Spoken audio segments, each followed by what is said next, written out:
Hey guys, and welcome back to my channel. My name's Tilly and I'm the founder of That Oxford Girl and That University Student. And loads of my content is based around applying to university and studying at university, both at Oxford and now more broadly, universities around the world. But in the last few weeks, I started to open up to you a little bit more about what my life behind the lens is like, what's really going on behind the images that I post on social media. And a few weeks ago, I uploaded a video that I was really nervous about, related to a condition that I've been living with now for a couple of years that I've kept a secret from all of you guys, which is adrenal insufficiency. I gave you a bit of my story in the last video and I have been absolutely overwhelmed by the response from you guys. I've received so many messages, which honestly mean the world. It's so kind of so many of you to write in. I was really sad to hear that lots of you felt that the video resonated with you because you've also had challenges, obstacles, and have gone through a bit of a tough time. So I'm really sorry to hear that. But I hope that by opening up about my own story, I allow you guys to do the same in a really supportive environment and to show you that you are not alone.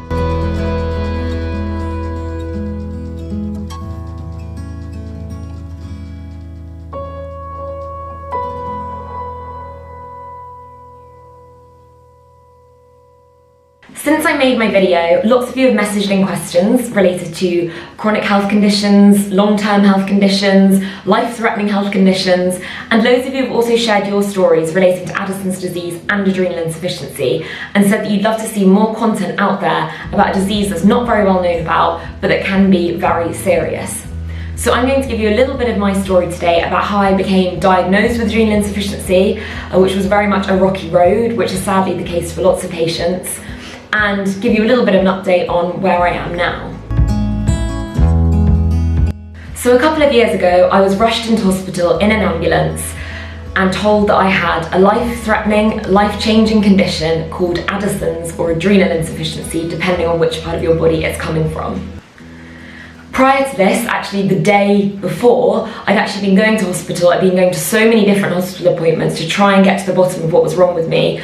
I'd sat in front of a doctor earlier that day and she'd said that I looked extremely unwell, but she was just there to focus on my headaches and there was nothing she could really do about the current state of things. And that's a situation that I found myself in again and again. When you have a condition that doesn't fit into any specific medical box, but rather a weird variety of symptoms, you end up being passed from one doctor to the next. And for about 18-month period, in the run-up to my first adrenal crisis, that is very much what happened. I saw ENT specialists, I saw cardiologists, I saw gastroenterologists, and I was just going around in circles, feeling more and more unwell, desperate for a diagnosis, but nobody was able to give me answers.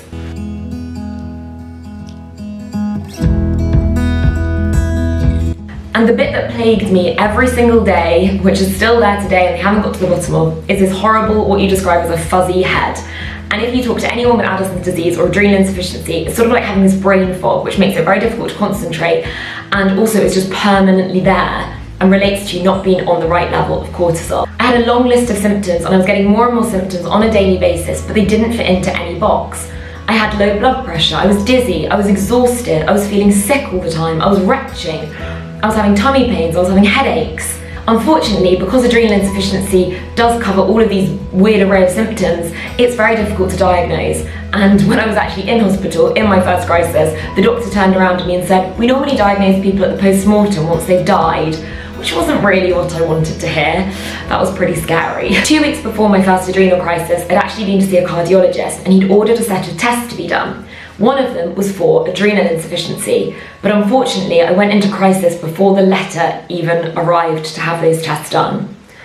And the day that it happened, I was drenched in sweat, I was feeling really sick, and the day before my crisis, I couldn't even make it up the stairs to my flat, and my mum insisted that I came back to my family home so she could look after me. I remember sitting there with fans all over me, flannels all over me, and it was then in the early hours of the next morning that the crisis happened and I collapsed on the hall floor and was rushed into hospital in an ambulance. So what is adrenal insufficiency? Well, most people's body produce the hormone cortisol, and cortisol is required to live. It's your stress hormone, it's your stress response. So if you get a sore throat, if you're in a car accident, if you're even in a mentally stressful situation, your body would adjust its cortisol levels to allow you to cope.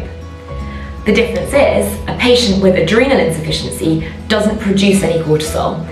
or doesn't produce much. So they either get cortisol from their adrenal glands above their kidneys, or their pituitary and the hypothalamus in their head. So the adrenal insufficiency can come from 3 different places, but the end result is the same, a lack of cortisol.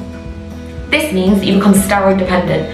You need to take artificial tablet steroids in order to live. And for the most part, you're told when you first get diagnosed that if you take your steroids and replace what a normal body produces, you can live a relatively normal life, which is what I was really happy about. Finally had a diagnosis, wasn't very nice, it was going to be life-changing, but I was told that if I took my medication, I could live a relatively normal life. Unfortunately for me, that didn't really turn out to be the case.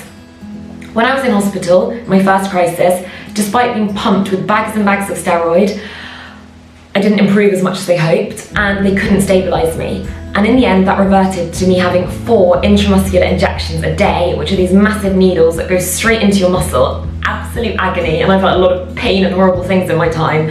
I would cry as the doctors were walking in the room when they're about to give it, because they were just horrible. And sadly, I've had so many of those since.